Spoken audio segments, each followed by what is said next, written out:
There we go. There you go.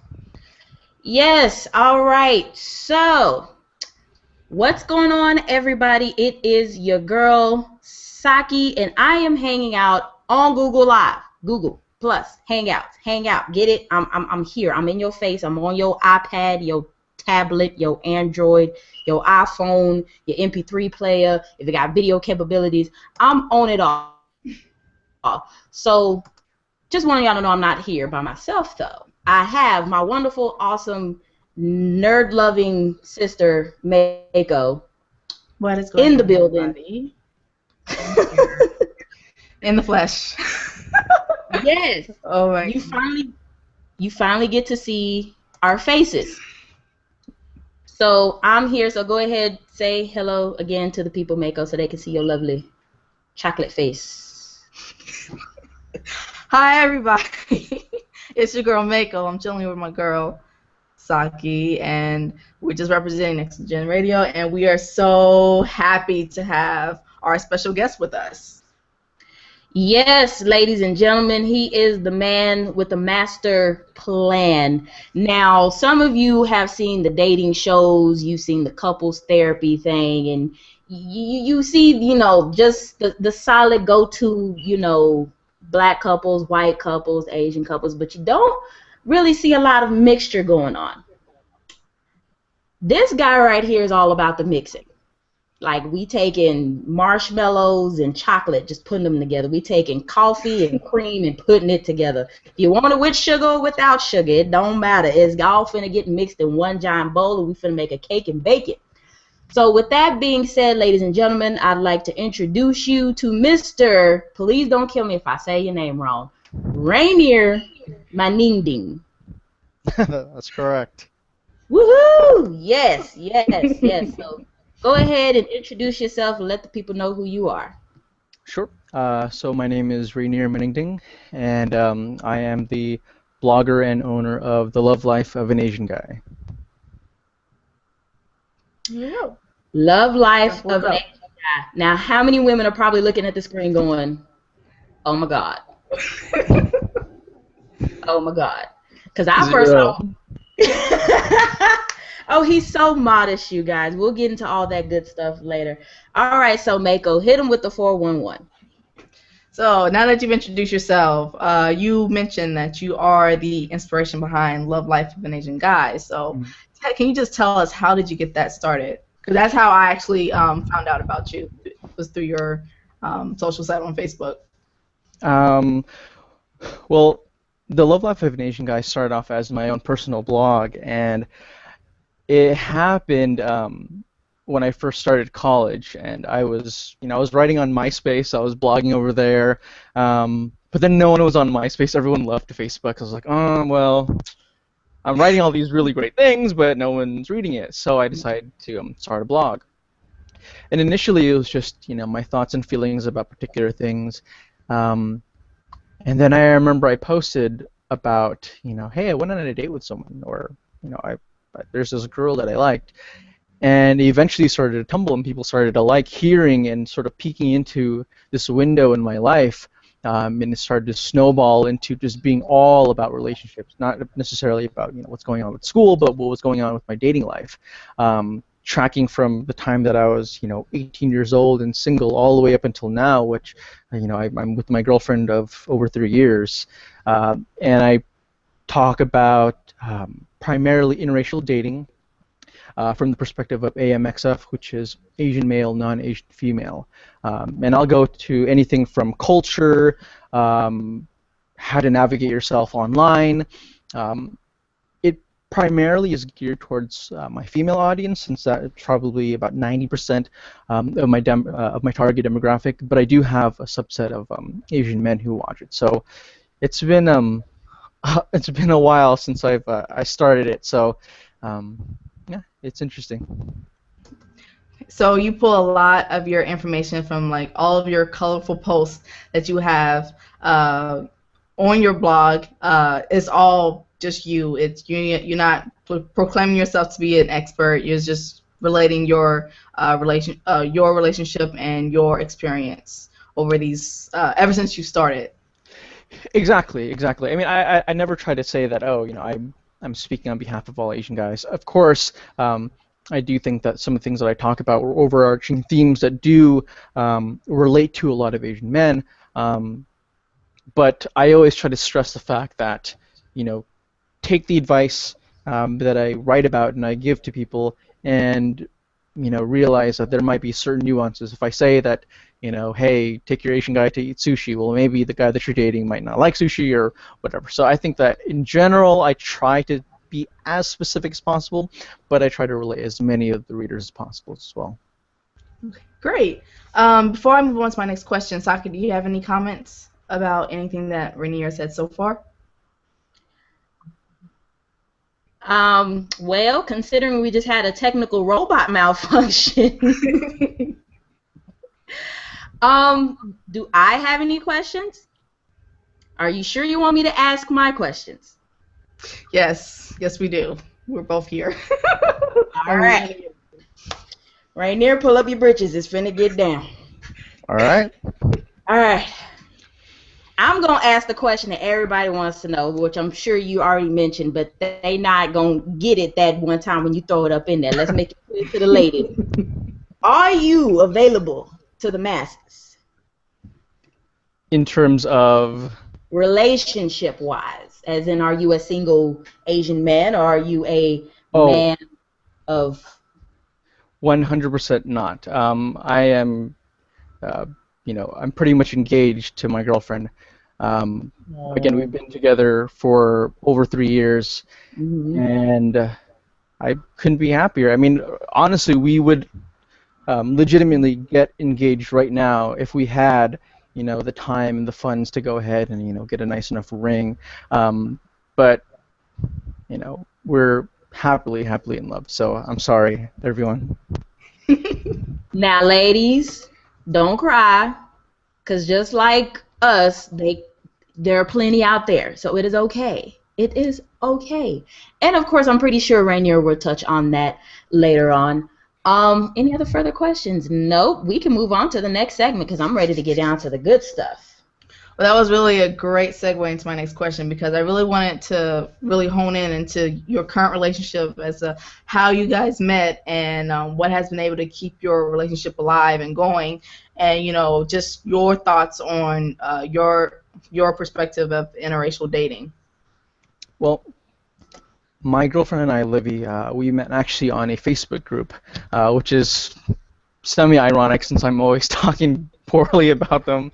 But we were in one of the original Asian Men, Black Women United groups. And it was kind of funny because I'd been on that group for a while. I was an admin for quite some time. And I was really active. I was always participating in the forums and commenting.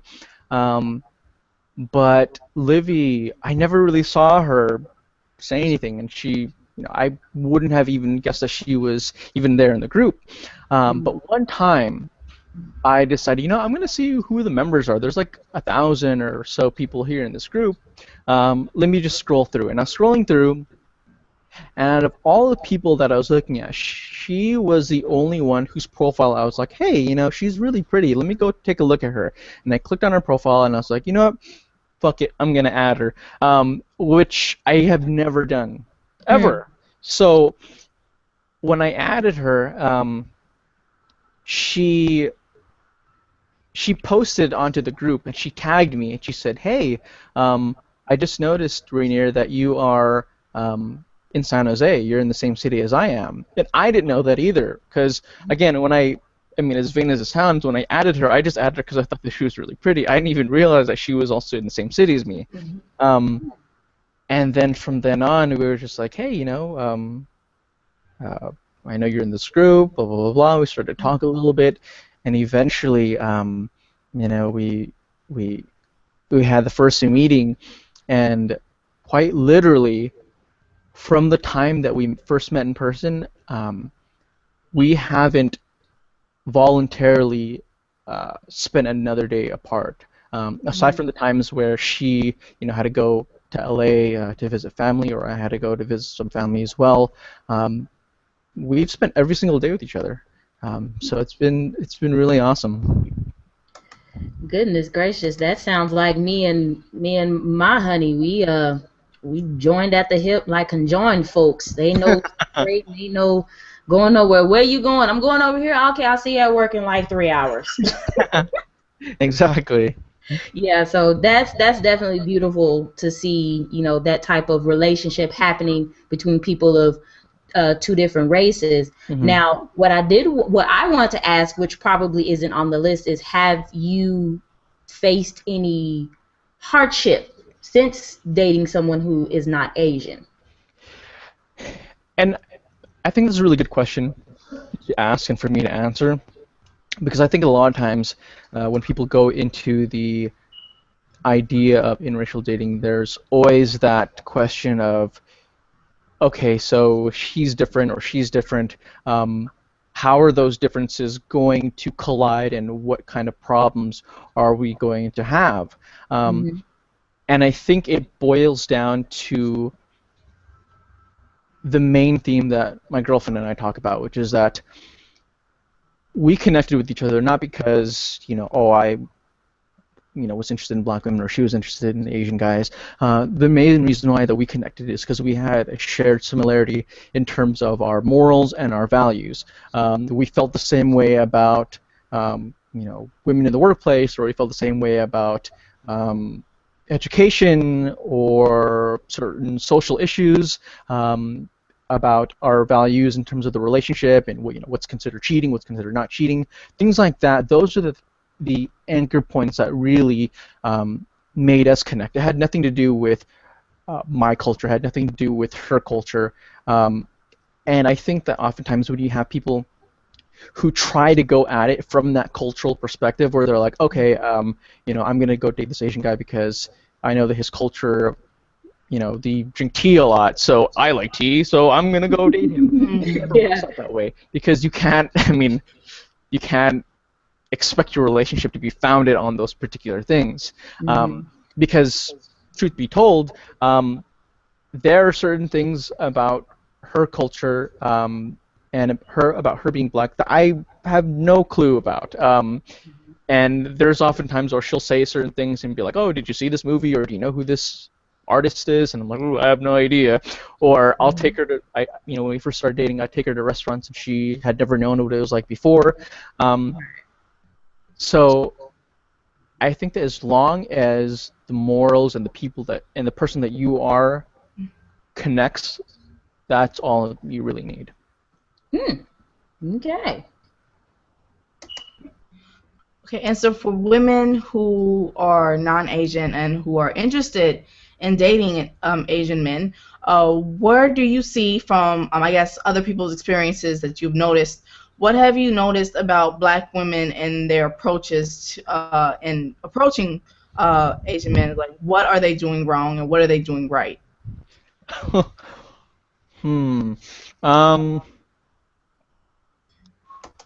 I think that's a really tricky question, because I think that in general, some of the things that they're doing wrong are some of the things that all non-Asian women are doing wrong.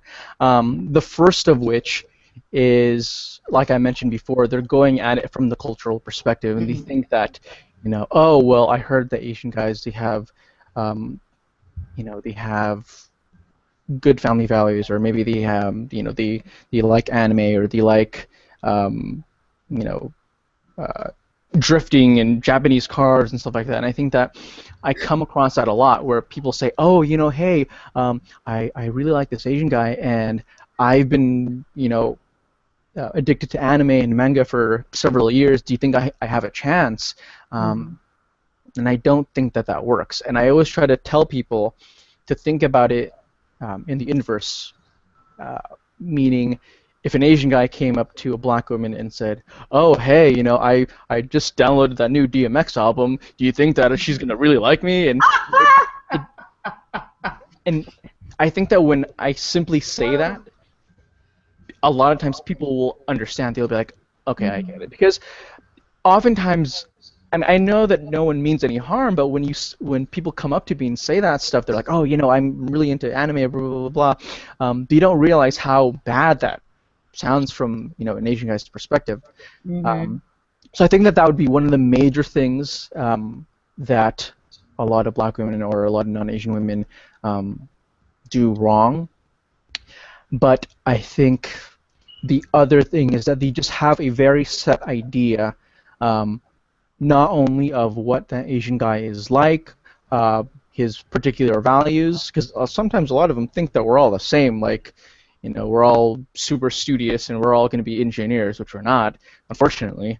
But I think a lot of them have, a really set design image of like, okay, he's going to be, he's going to have like 8-pack abs and he's going to look like Taeyang, and when they don't find that, sometimes they're like, well, he was kind of sexually suggestive, and they don't realize that at the end of the day, the Asian guy is a guy. So that is true.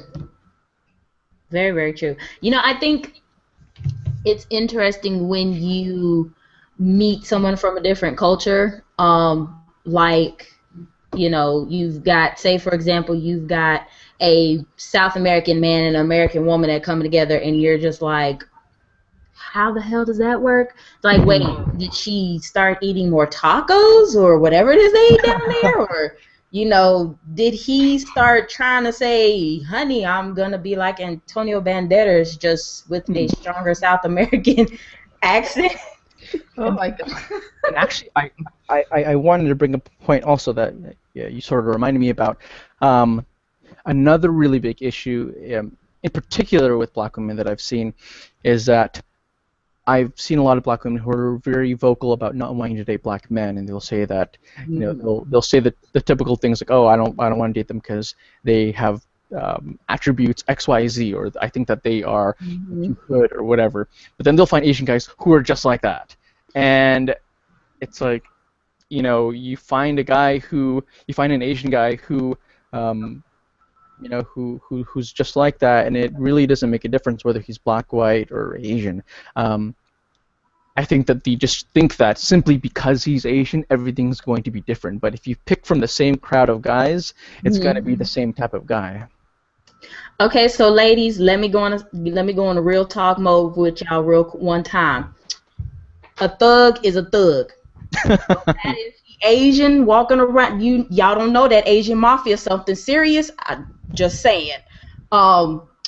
Negroes, they just as bad, but you see it. You see dudes like Riff Raff, Eminem that are popular in the hip hop community, and it's like you just it doesn't matter. Like, it may look like it's better on the other side of the fence, but as soon as something goes crazy and he start cussing at you, talking to you like you done lost your mind, and you thinking, hold up, I'm gonna start go Miss Celie on the Color Pupper on your behind. You better chill.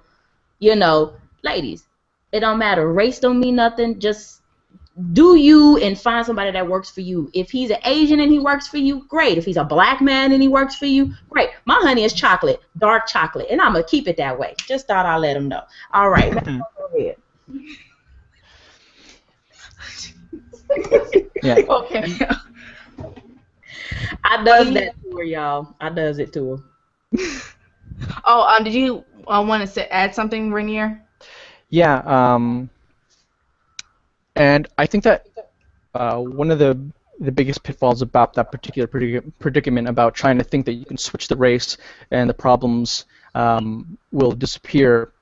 One, as I was saying before, it is most detrimental to you, but also from the Asian guy's perspective, it's also really bad because you'll have girls who they'll date Asian guys who are thugs, and they'll get really disappointed, and they'll say, oh, I expected better. I thought that, he was going to be fantastic, but he's just like every other man. Well, it's not that he's just like every other man. It's just that because you picked that type of guy, he's just like that type of guy. So, they essentially shoot themselves in the foot because they didn't exactly pick the right representation, at least in my opinion. There you go. There you go. Yep.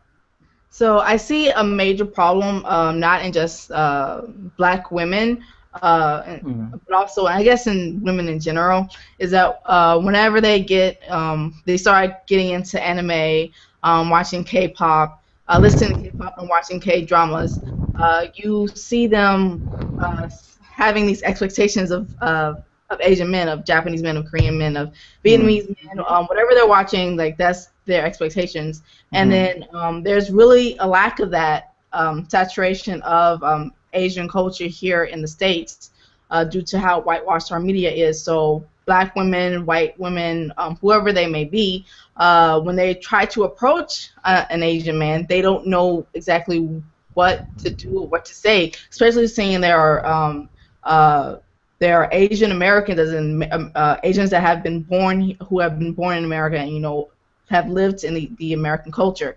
And then you also have the Asians who have come from overseas, who are studying or who are just trying to find a better life. And it's like, how can there's these two subsets, and you have to, like, for women, they have to find a balance and find out how to approach each type of Asian man. So what would be your advice to separate expectations from reality?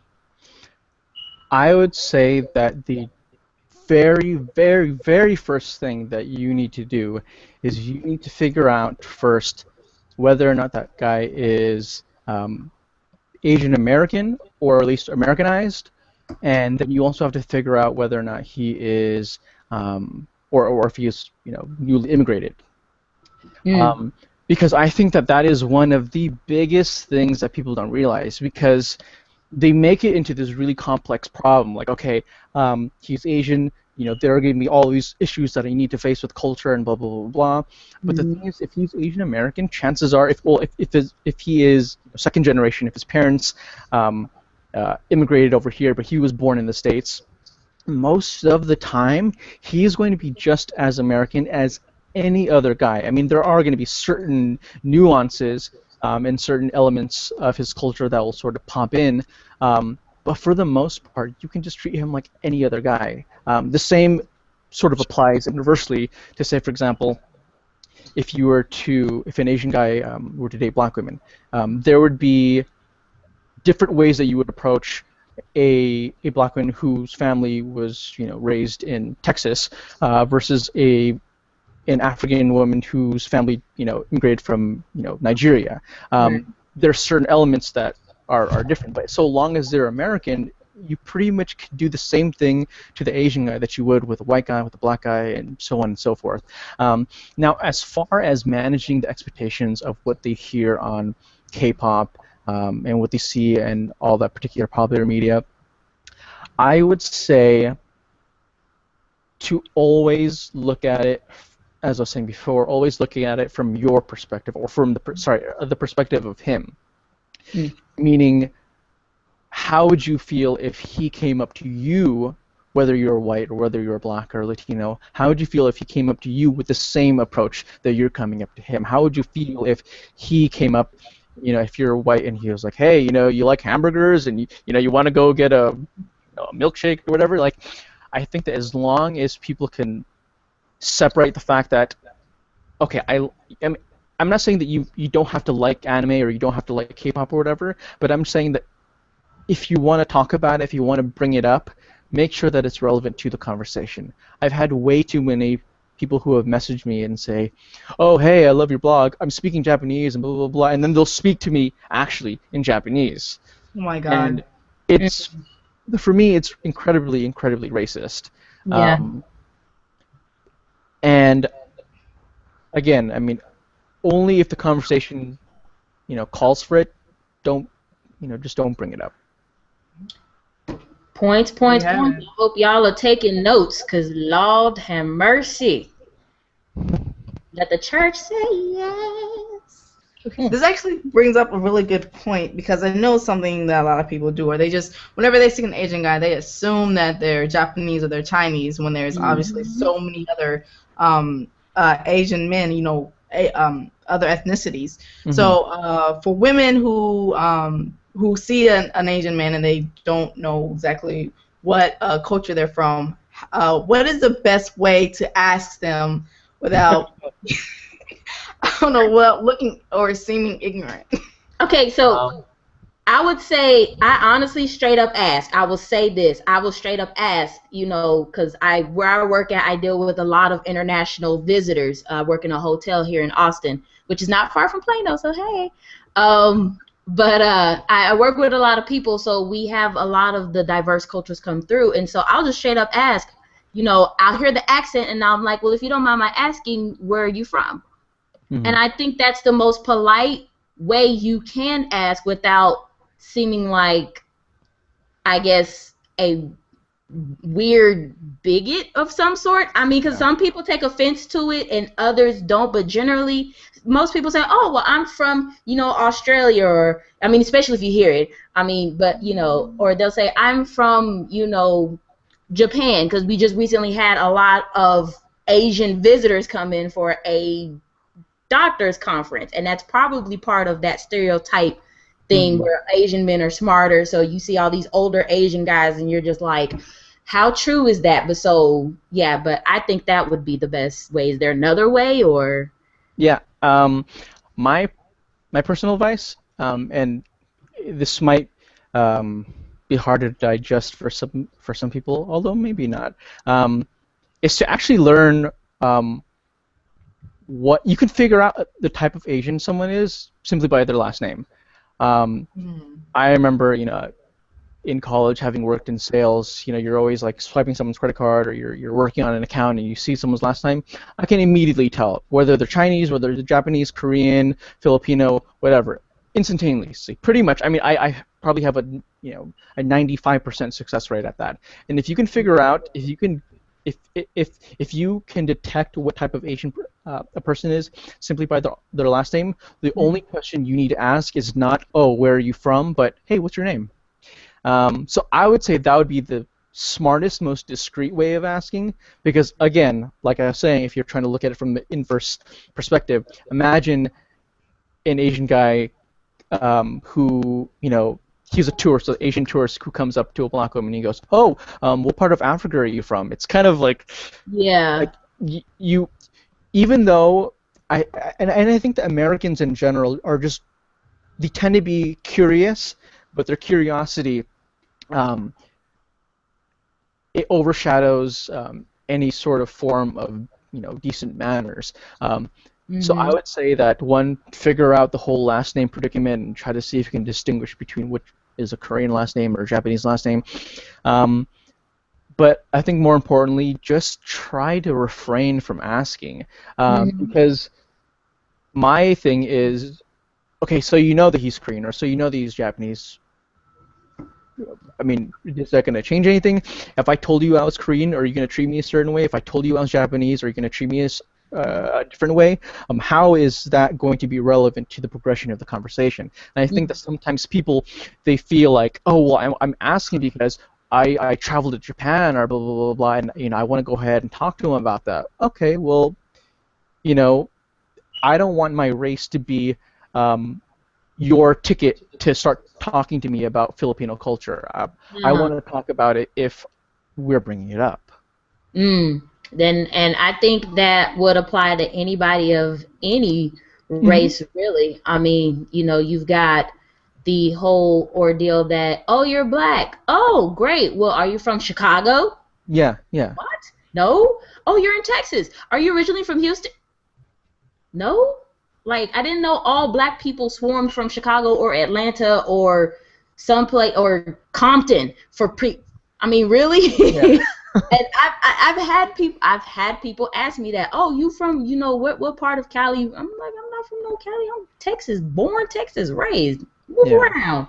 Just, I mean, you feel the offense, so it's easy to understand it only if you've dealt with it. Now, I Exactly. will I will say that I feel kind of sorry for the Caucasian Americans, simply because um you know you talk to one and you hear that twang, you automatically know they're from the South Hmm. or somewhere like you know, I would say Tennessee or something like that, where it's like you can hear it, but then you're like, you don't want to make an assumption. Yeah. Or then it's like they can kind of tell themselves apart. The rest of us,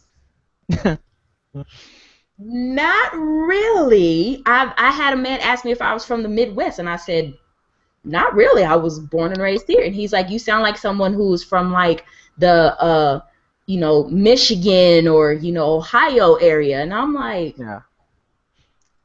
I wasn't even offended because it was a natural, you know, conversation.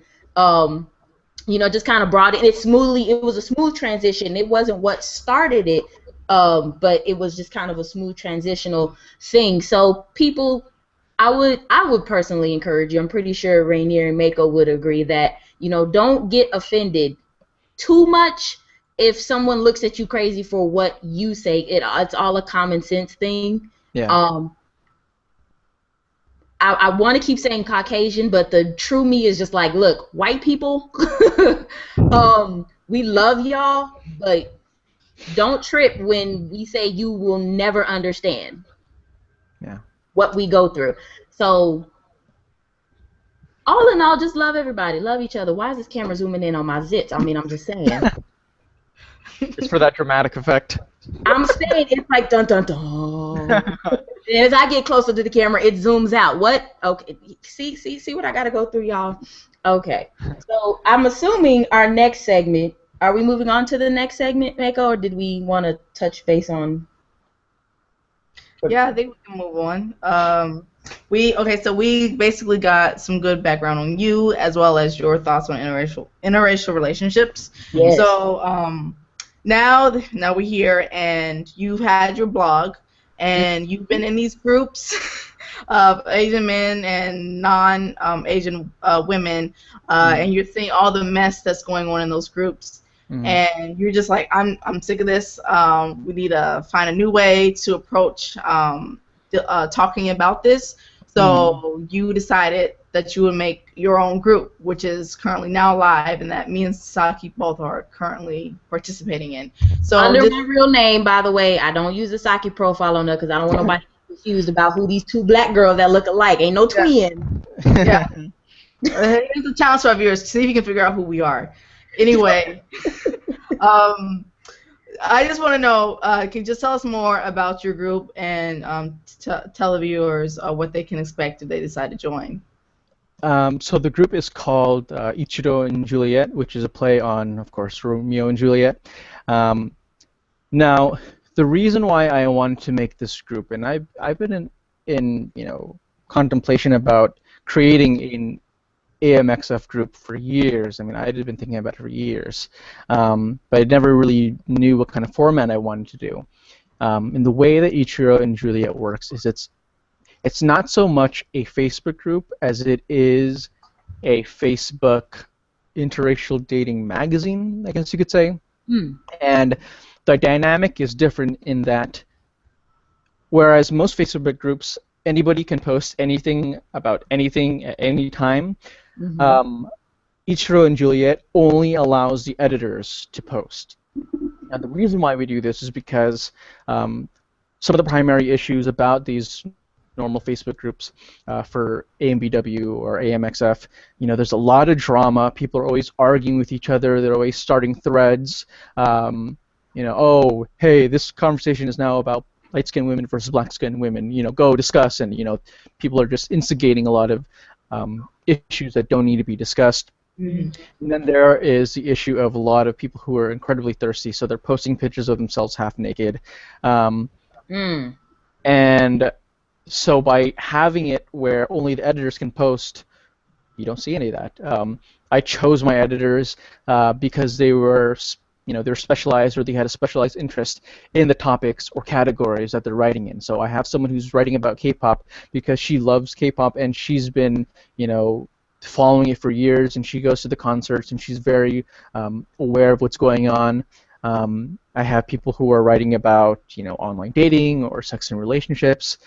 So, as I was saying, it works and it functions a lot like a newspaper or magazine. So that person, that particular editor, focuses on that category. And so it's nice because then you can say that, hey, I know that Sydney always writes about online dating, so every time that she posts, it's always about online dating or it's always about relationships. Or I know that Rainier posts about rants and some random shit, so I know what to expect from him. Yeah. So, yeah. Uh-oh. See, camera trouble all the way around. Y'all don't understand the struggles. So I'd say that it might not be as constantly active as some of the other groups where people are always posting about things, but I actually kind of like that our group isn't always super busy. Because I think that sometimes some of those groups you can get really exhausted and people are always typing stuff and you're like, hey, I got to go check what someone else is saying. I posted a comment, who's talking shit now, and I feel like the pace is a little bit more relaxed.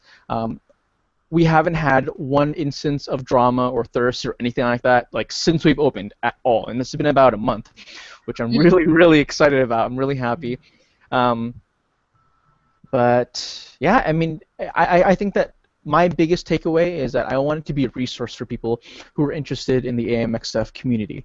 So if you're interested in a topic or if you want to discuss something, go there to learn. If you want the drama, if you want to go and flash your tits or show a picture of your abs, and you can go to some of these other groups. I'll say this, you guys. I think the one thing I'm getting and I enjoy most about the group itself, being a member of it, is the fact that we touch on not just, I know that the interracial relationship is the core of it, but we touch on a variety of topics, even lifestyle choices. I like the fact that we have a whole thread that started, God knows, I don't know how long ago, to now. I've even been posting on it about my progress with my weight loss. Yeah. And getting fit and getting healthy. And I think that is important to kind of remind yourselves that you're not just Facebook posing, you're everyday people who go through everyday things and you deal with everyday struggles. And I check, that is probably the one thread I check every time somebody posts. Everything else, I'm just like, oh, they talking about some stuff in INJ, okay, that's fine. But when you get to the weight loss part, I'm like, oh, hold on. I think, I'm not sure if it was a recipe or some kind of something that somebody posted, but they've been posting just stuff, and I get to see that I'm not the only one. And it's unfortunate that, I'm me having a workout partner, I have my best friend, but it's nice to have, more than one person in case, your accountability partner isn't there. So I'm pretty sure that that's what that thread is about. It's about being accountable. It's like, hey, you guys, we talk about this, that, the other, but we understand we're all over the, nation and the world in some parts. Let's connect on something that we all are trying to do. I like seeing pictures of Rainier talk about how everything damn near hurts when he's done exercising. And I'll be like, just earlier today, I posted that very long look. I spent an hour dying. People don't realize I'm too fat for this shit. I'm dying. I mean, but it's real, and that's probably something that I know I can appreciate from joining INJ. And for those who don't know where it is, can you toss out the link or at least how to spell the group if they want to dig in? So the group, if you want to type it in on Facebook, it's ICHIRO and Juliet, Juliet. And like you were saying, one of the neat things about the group is that, we're constantly evolving, we're constantly trying to add new content. And like that, sort of fitness and exercise forum, which is designed to be almost like a online workout buddy program within the community. One of the nice things about the group is that we're flexible in that I want us to talk about things that will connect us, but I don't want us to talk about things that are just completely random. I'm not gonna post a thread like, "Hey guys, did you see the Avengers trailer?" I want something that will bring a discussion. The main thing, and I'm always talking to my editors about this whenever they post. I'm trying to drive home the idea that, you have a post idea. Do you think it's going to cause a discussion? Do you think people are going to talk about it? I don't want people to just write something that is just cool or cute or, hey, that was an interesting read. I want there to be discussion. I want there to be a dialogue. And sometimes, it doesn't pan out, but that's always the goal for us. We want people to be talking and having, learning and having meaningful conversation. Right. And the best way to learn is trial by error, right? Exactly. Definitely. Yes. Oh my goodness. I think he covered that whole segment in one spiel. He's good. He's very good. Y'all, he's super good. Well, unfortunately, we have not had any questions from anyone. We were hoping to get a little bit of Q&A going and, seeing what was on everyone's mind. What are you looking at? I see two Oh, wait. questions Oh, from wait. Nikki Hold on. Wait. Daniel. Look. Hirsch, that noise brown. Okay. So, I don't know. Wait, so everybody can see the questions or no? I can see her here. Yes. Okay, cool. So go ahead. I guess if you see the question, I guess we'll. If we're ready for a little bit of Q&A, Yeah. unless anyone else has something to add. Haha. Okay, so this question here.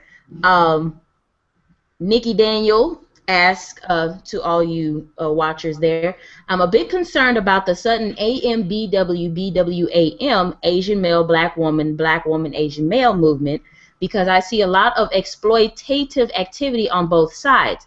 I'm afraid this can destroy something that is really beautiful. What are your personal thoughts about this mass movement of black, non-black women pursuing Asian males? As far as this notion of, you know, a shared exploitation of both, I think, and it's kind of funny because people are like, oh, this Asian guy, he messaged me and all he wants is sex, or, you know, this black woman is blah, blah, blah, blah, blah. I think one of the problems that people don't realize at the end of the day, it's still dating. And dating in general is completely screwed up. And, whether you're dating an Asian guy or a black guy or a white guy, guys are just assholes in general. I mean, guys as a whole, they're stupid and they're horny, and then sometimes you get the good ones who aren't like that. And I think that sometimes they think that because they're going after Asian guys that everything's going to be different. Oh, this is a game changer. I heard that they're so nice and they're so gentlemanly, and then when they realize that they come across a couple of them that are assholes, they think, oh, this is terrible. They're rooting the movement. Well, not necessarily. It's just that's how dating is in general. I mean, if you think about it from the perspective of, say, for example, black women dating black men, it's black women and black women and black men have been dating since forever. But it's not as if you had a bad relationship where you cheated on him or he cheated on you. It's not as if, oh my God, the foundations are crumbling. It's just that's kind of how dating works. You have some really shitty situations, but that doesn't necessarily represent the whole movement as a whole. I would say, especially now, since a lot of black women or non-black women are going after Asian guys, we're going to have an awkward period for a while. For the people who are just getting into it for the next 10 years or whatnot, it's going to be really weird because a lot of us haven't tried this before, and there's going to be a lot of trial and error. But for me, I don't think that it's necessarily exploitative, as it is a feature of dating in general. Wow, that was a good question. I'm actually, I guess, new to this whole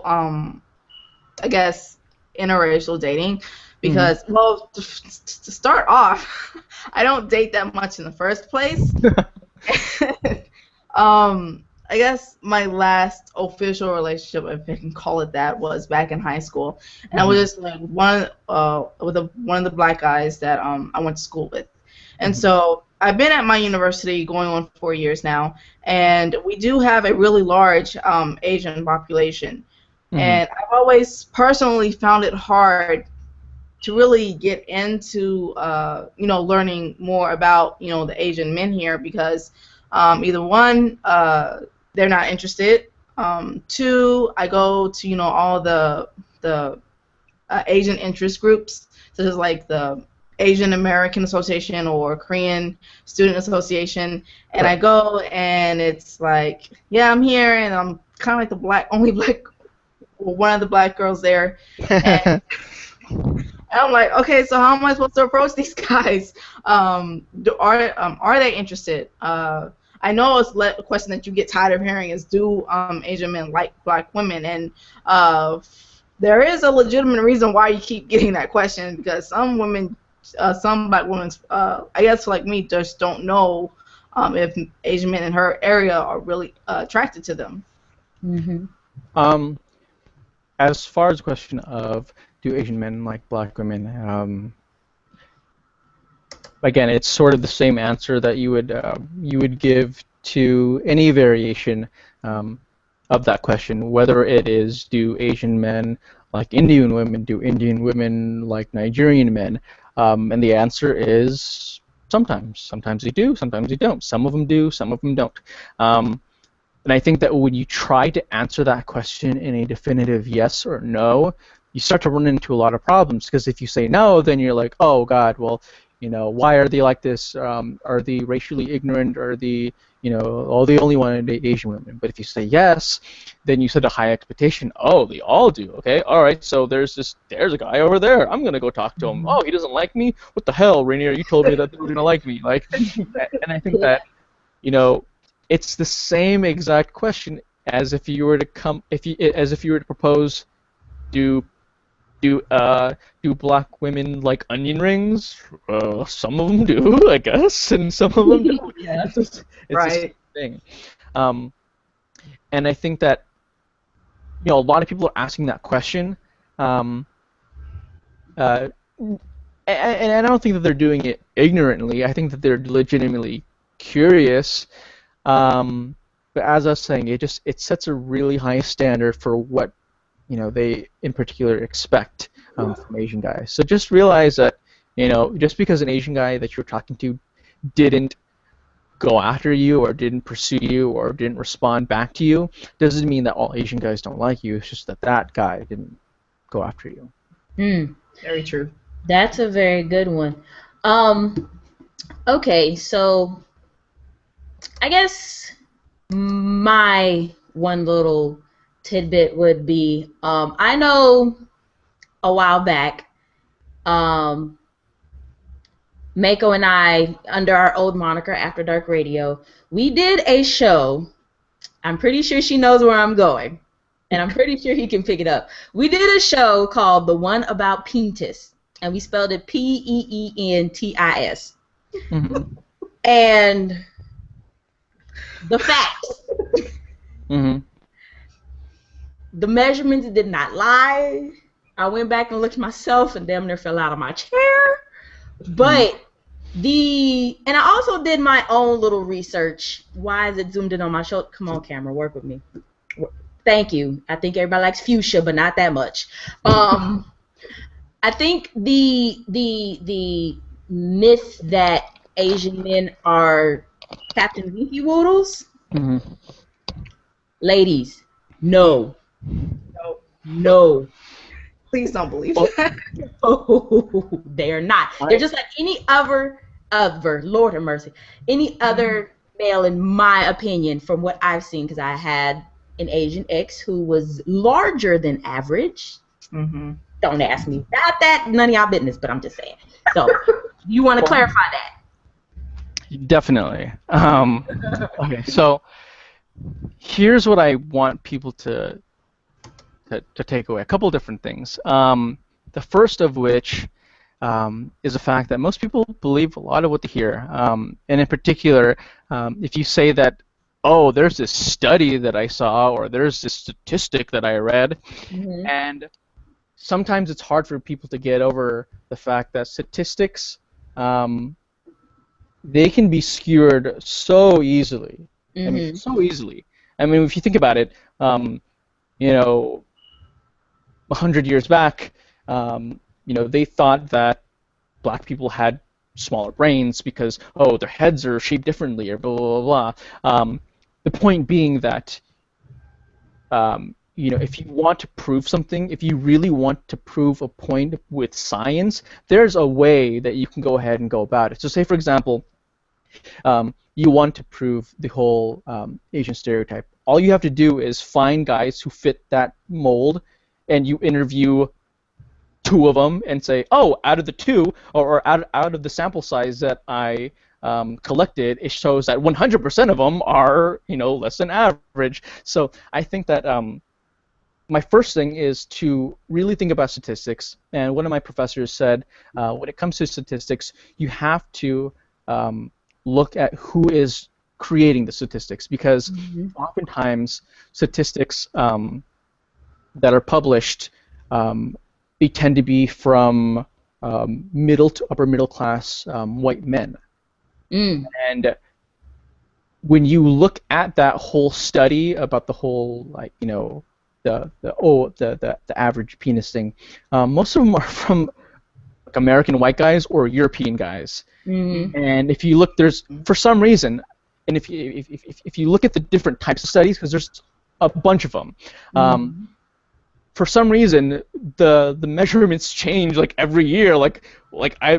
Is something happening? Is it the penis morphing or whatever? It doesn't make any sense. And then there's one study that is done from Japan, and the numbers are also skewed differently.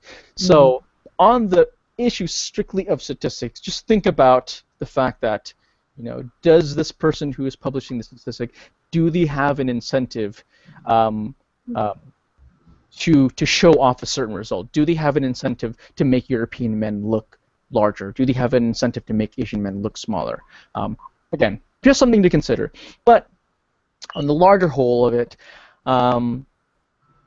just know that it's something that's just really difficult to prove or disprove.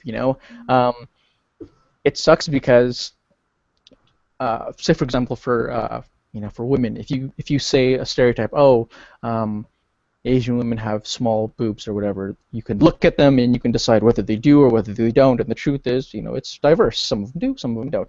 But for Asian men, or for men in general, if you try to bring upon the stereotype of the penis thing, most guys aren't going to be like, oh, well, I'm going to prove you wrong. They're going to pull down the pants or anything like that.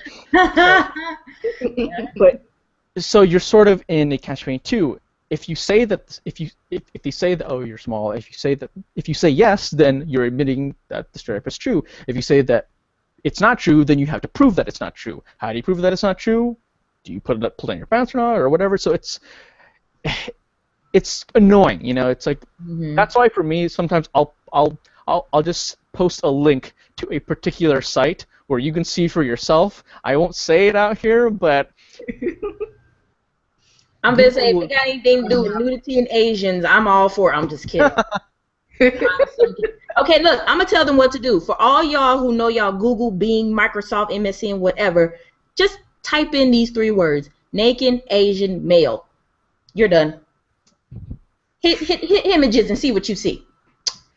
Don't say I didn't warn you. Now turn your filters off, and you gonna get the lowdown based on what you see on images. Now, if you want to run with that and say, oh my gosh, this girl on this thing told me something crazy, you know what? It's up to you to choose to do it or not to do it. All I can say is I've done it, and all I can say was, Jesus have mercy, Mary and Joseph. That's all I can say, really, honestly. But man, this is, you guys, I'm more than excited. I appreciate the question from one of our viewers there. We appreciate those tuning in. Mr. Rainier, we will not take up any more of your time, so we appreciate you joining us live from somewhere in Texas. Well, he's out there close to me, which I'm excited because I'm like, haha, I can go stalk him. Not, I don't have time. Yes, so is there any way that people can reach out to you aside from, the groups, or find out more about, because I noticed that on your, Love Life of an Asian Guy, you put author, so it's like, is there anywhere that people can pop the book, or? Yeah. Well, I'm very searchable. Just type in my name, Rainier Meningding. You can type it up in Google or Facebook. Again, I'm really active on my personal Facebook. I'm connected with a lot of my fans there, so sometimes if they have questions, they'll message me. I'm very active on the Facebook page. That's where I post a lot about social issues or racial issues. Of course, I'm very visible on the group. Or you can just shoot me an email at rainierm.blog@gmail.com. And just a quick little insert. Again, if anyone who's interested in the group, we'd love to have you join. But on top of that, if anyone is interested in being an editor, if you want to write, if you want to start a discussion, shoot me a message, tell me what you want to talk about, and we can go ahead and discuss. Okay, well, ladies, there you go. If you want to stalk the man on Facebook, you got all his info. But I highly doubt that, his lady in the life is going, y'all got to be careful. With a black woman, regardless of how bright or dark her skin is, she black. Just saying. All right, so once again, we thank you guys for joining us. We've had a wonderful time. On these last few minutes, we're going to announce the winners of our sweepstakes Saturday, or Saturday sweepstakes, excuse me, y'all, I'm jumbling it up real quick. So, I don't know, Rainier, if you want to stay, you can. Sure. All right, so with that being said, let's get to it. I know that about a few people had, entered in. It was basically a contest. We were celebrating 6 years for Oticast Radio Network, and so we're giving away 6 prizes, 4 gift cards, 1 wake up and smell the bacon alarm for the iPhone, and if y'all are wondering what it is, Oscar Mayer invented it. Look, if you want to wake up and smell some bacon, they got you. And they were also giving away some iPhone accessories. Yes, so for all you people concerned about stuff happening to your iPhone, we got some stuff to hook you up with. So, with that being said, I believe I had 2 winners. I have to verify both of them, but I know one of them was Joshua Crazy Kid Young from the GI family and Facebook family. So congratulations to you, sir. If you are watching, great. If you're not watching, I'm going to post this up here so you can see that you won some prizes. I'm not going to tell you what you won. Don't worry about what you won. Just know you won something and it's coming. Saki going to hook you up. I got you. Bruh. And then we do have another winner, but I have to go verify and make sure. And then what I'll do is I'll go ahead and post it up. And the winner is, I do crazy stuff. I'm just like that. So look what time it is, people. It's 8:59. This is only supposed to go down for an hour. And it's been a wonderful hour. We hope you guys follow Rainier, follow what he's doing, keep up with him, and also stay tuned with us. We might be making this hangout thing more permanent, maybe. I don't know. Ooh, y'all better stay tuned in because it's going down when it gets down. All right, so I just wanted to thank Rainier for joining us for part 1 of our anniversary show. Speaking with you has been great, and if you want to hit us up at Next Gen Radio, that's what we called on Facebook, Twitter, and wherever else we may be. And we're looking forward to the other half of our anniversary show, which would be the podcast, regular podcast that we normally put out. So thank you for joining in, and Saki, I'm going to turn it back over to you. Cool beans. So, that's it. Everybody, time to go to bed, time to go to the movies, time to go do something, take a shower, clean your butts, whatever. I'm just kidding. Again, thank you guys so much for tuning in. We love you guys, and you guys have a very good night. Good night.